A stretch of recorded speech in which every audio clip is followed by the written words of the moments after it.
بسم الله الرحمن الرحيم. يا أيها المزمل قم الليل إلا قليلا نصفه أو انقص منه قليلا أو زد عليه ورتل القرآن ترتيلا إنا سنلقي عليك قولا ثقيلا إن ناشئة الليل هي أشد وطئا وأقوم قيلا إن لك في النهار سبحا طويلا واذكر اسم ربك وتبتل إليه تبتيلا رب المشرق والمغرب لا إله إلا هو فاتخذه وكيلا واصبر على ما يقولون واهجرهم هجرا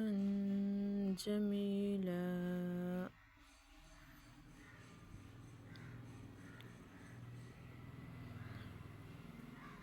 وذرني والمكذبين أولي النعمة